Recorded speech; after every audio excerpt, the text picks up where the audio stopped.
Bonjour à tous, bienvenue dans notre programme L'Histoire d'un sage, le programme qui consiste à nous faire découvrir la vie de nos sages lors de la période de la Mishnah et de la Gemara. Aujourd'hui, nous allons parler de Choni HaMe'agel. Choni HaMe'agel était un contemporain de Shimon ben Shettar, le sage que nous avons déjà raconté son histoire dans la vidéo précédente. Pour resituer la période, c'était lors du Second Temple vers -100 de l'ère vulgaire.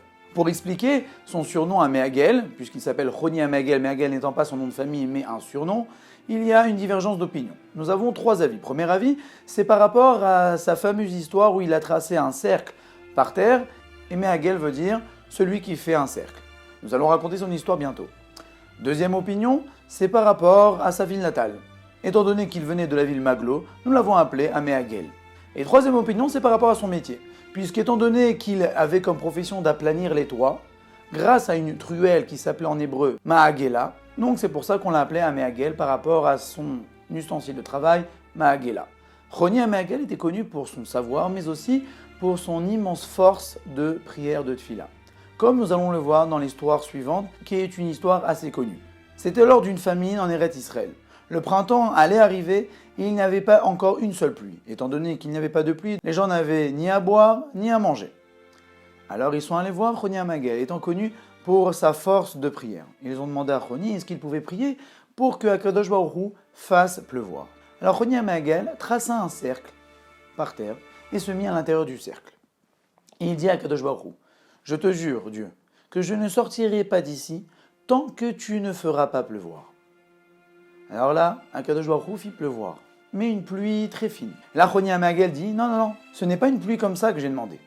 Alors là, Akadosh Baruch Hu fit pleuvoir une pluie torrentielle, que chaque goutte était énorme. Et là, Choni HaMe'agel continue, non, ce n'est pas non plus une pluie qui détruit tout que j'ai demandé. J'ai besoin d'une pluie d'abondance, une pluie plaisante, une pluie qui ferait des récoltes, et non pas une pluie aussi forte. Et là, Akadosh Baruch Hu se plia à la volonté de Choni HaMe'agel et fit pleuvoir comme Choni HaMe'agel demanda. Alors là, la pluie continua, si bien que Yerushalayim était pleine d'eau. Alors là, les gens sont venus voir Choni HaMe'agel pour lui demander « Est-ce que maintenant tu peux prier pour faire cesser cette pluie ?» Et là, Choni HaMe'agel leur répondit « J'ai toujours reçu de mes ancêtres qu'on ne prie pas pour arrêter un bienfait. Et étant donné les circonstances et votre demande, alors je vais faire de mon possible pour pouvoir prier pour que la pluie cesse. » Mais cette fois-ci, au lieu de tracer un cercle au sol, il prit un sacrifice, parce que, étant donné qu'il allait faire quelque chose qui n'était pas très agréé devant Akadosh Baruch Hu, alors il amena un sacrifice, et il metta ses mains sur le sacrifice et demanda à Akadosh Baruch Hu ainsi. Regarde Akadosh Baruch Hu, lorsque tes enfants se comportent mal et que tu les punis, ils ont du mal à supporter. D'un autre côté, lorsque tu les comptes de bienfaits, ils ont aussi du mal à supporter. Alors je te demande d'arrêter cette pluie, s'il te plaît Akadosh Baruch Hu, pour faire plaisir à tes enfants.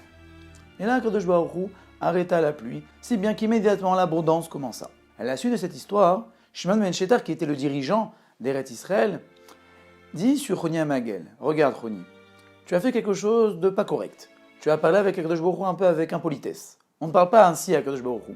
Si tu n'avais pas été Choni, je t'aurais déjà excommunié. Mais étant donné que tu es familier avec Akadosh Baruch Hu, qu'il te prend pour son fils, de la même manière que lorsqu'un fils se comporte mal, le père non seulement le garde à la maison mais lui fait plaisir, alors de même, toi, Choni HaMe'agel, tu es considéré comme un fils très familier à Akadosh Baruch Hu. Donc même si tu t'es mal comporté, alors Akadosh Baruch Hu a fait ta volonté. Et même le grand tribunal a été choqué par ce comportement, mais vu la grandeur de Choni HaMe'agel, on ne pouvait rien dire.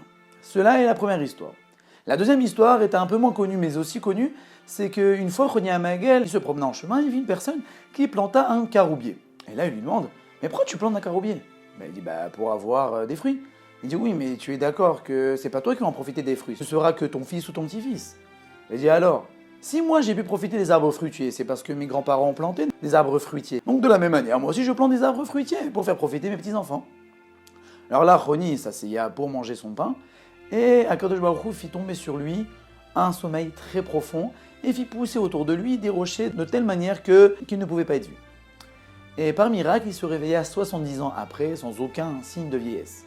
Et là, il se leva, mais ne sachant pas qu'il avait 70 ans de plus, vit une personne qui mangea un fruit de ce caroubier. Et là, il lui demanda, dis-moi, tu es la personne qui a planté ce caroubier? Et là, il dit, non, c'est pas moi, ni mon père, c'est mon grand-père qui a planté ce caroubier. Alors là, Choni HaMe'agel a compris plus ou moins ce qui s'est passé, et est parti au Beth Midrash pour demander, est-ce que le fils de Choni HaMe'agel est vivant? Et là, les gens lui ont répondu, non, son fils n'est plus là, mais par contre, il y a son petit-fils. Et là, Choni HaMe'agel avait son petit-fils, et les gens qui étudiaient au Beth Midrash, alors il leur a dit, c'est moi, Choni. Et là, les gens ne l'ont pas cru, ce n'est pas possible. Alors bon, il a compris qu'il ne pouvait pas y cru, mais au moins, il voulait faire profiter de sa Torah. Étant donné qu'il avait un savoir beaucoup plus grand que sa génération, donc il s'est dit, s'ils ont des questions, moi je pourrais leur répondre. Et effectivement, les gens avaient des questions, et là il leur répondait du tac au tac. Et là il leur a ouvert les portes de la sagesse. Mais vu que les gens ne croyaient pas que c'était Choni Hamegel, alors ils n'arrivaient pas à prendre de lui. Et là Choni Hamegel s'est dit, de la même manière qu'une femme qui veut allaiter, qui n'a pas de bébé pour allaiter, souffre énormément, alors moi aussi j'ai envie de faire partager ma Torah, mais personne ne veut prendre de moi. Alors là, il prie à Kadosh Baruch Hu pour pouvoir mourir. Et Kadosh Baruch Hu exauça sa prière et mit fin à ses jours. Il est commun de dire que la sépulture de Choni Hamegel se trouve aux alentours de Tzfat. Le Ben Ishraï nous dit qu'il y a une ségoula, que lorsqu'il y a une famine, ou il y a des moments où la pluie ne tombe pas et que les récoltes sont en danger, d'aller sur le tombeau de Choni Hamegel et de faire une fila pour ainsi utiliser aussi bien notre force de tfila, mais aussi la force de tfila de Choni Hamegel, qui est, comme nous l'avons vu, réputé pour la force de sa prière.